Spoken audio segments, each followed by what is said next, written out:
Have you ever wondered how to win friends and influence people?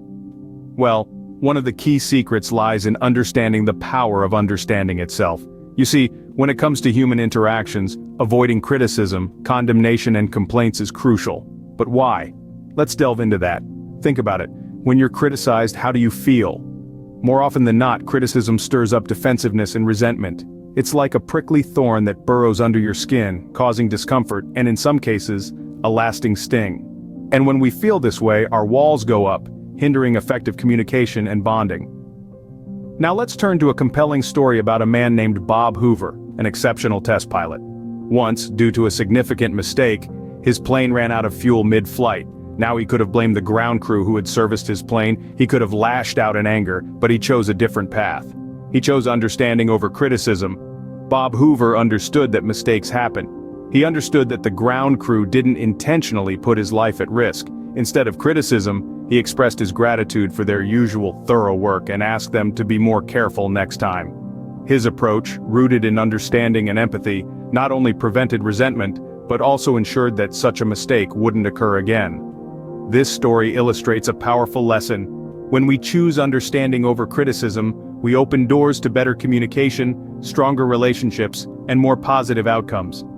It's about acknowledging that people are more than their mistakes, that they have feelings, thoughts, and perspectives that deserve respect and consideration. So the next time you're on the verge of criticism, take a moment, breathe, and remember Bob Hoover. Remember that criticism often leads to resentment and defensiveness.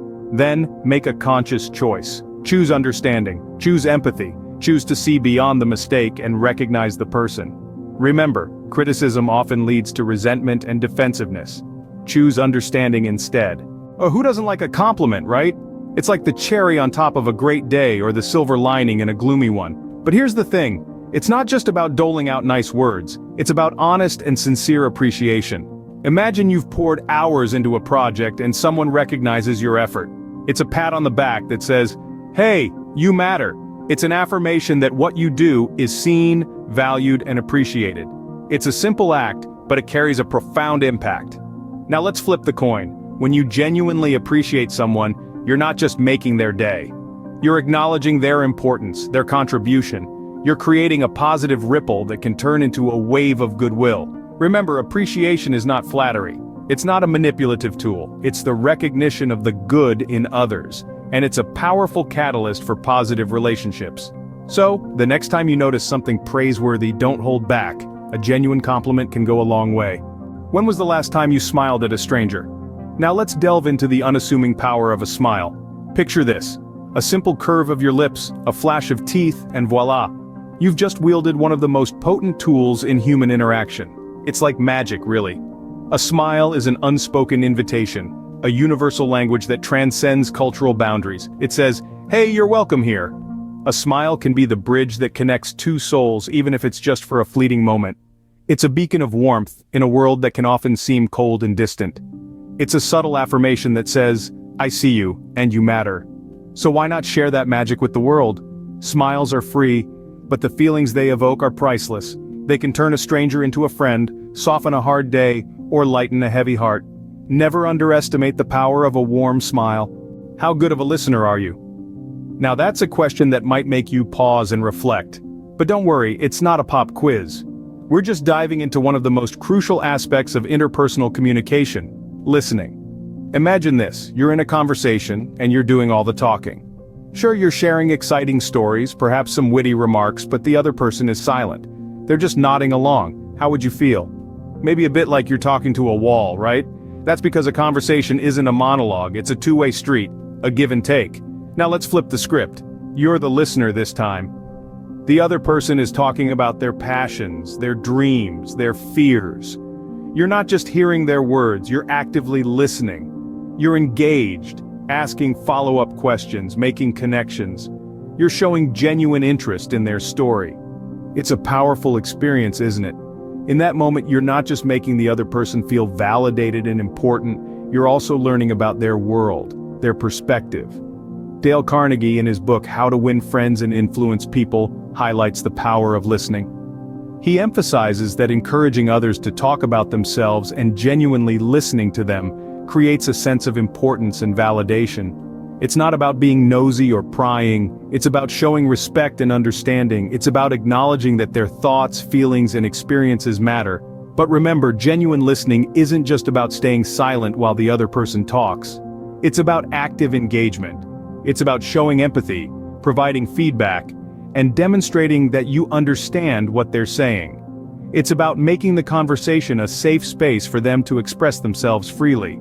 So the next time you're in a conversation, take a moment to listen. Really listen.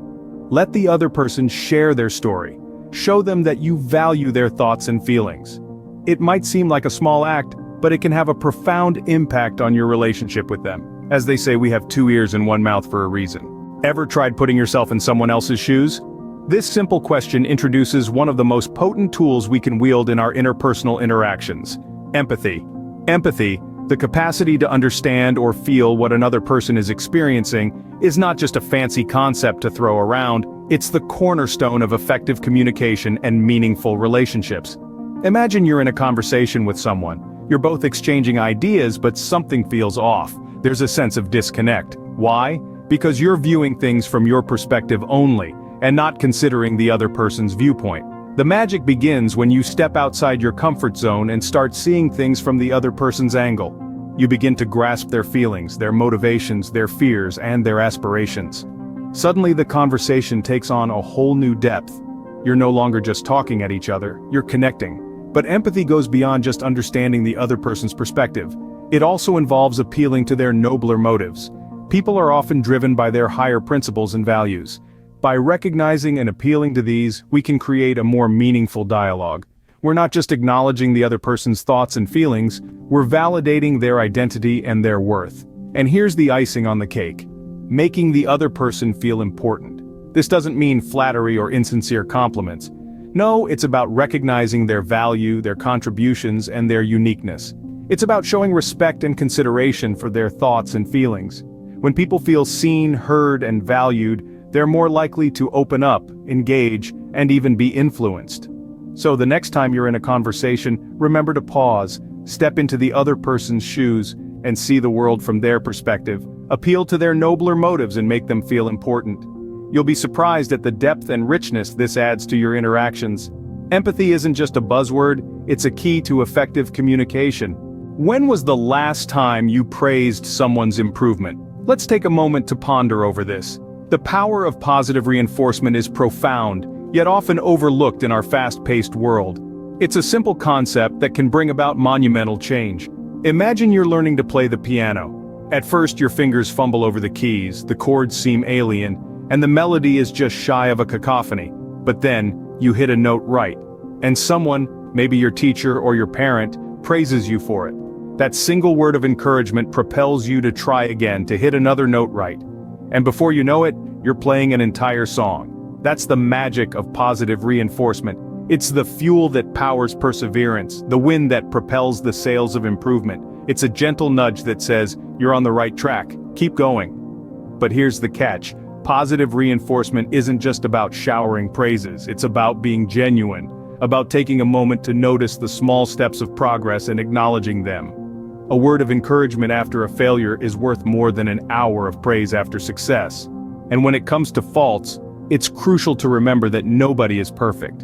When we make mistakes, it's easy to feel disheartened, to feel like we've hit a dead end. But what if instead, we view these faults as stepping stones to improvement? What if we make the fault seem easy to correct? It's not about downplaying the mistake, but about encouraging a positive outlook on improvement. For instance, imagine you're teaching a child to write.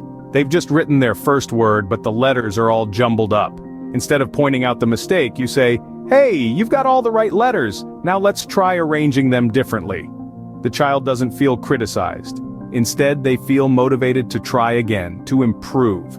And that's the power of positive reinforcement.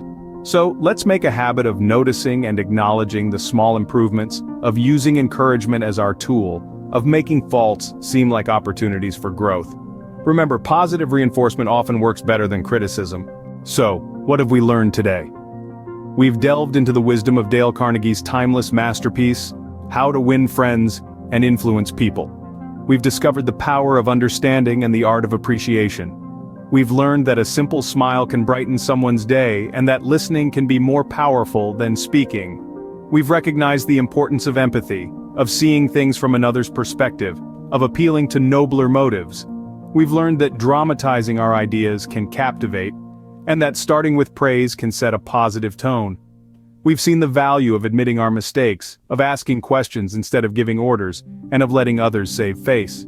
We've understood the impact of praising every improvement, encouraging and making the fault seem easy to correct. These lessons are not just about winning friends and influencing people, they're about creating meaningful connections, fostering understanding, and building a more empathetic world. Keep these principles in mind and you'll be well on your way to winning friends and influencing people.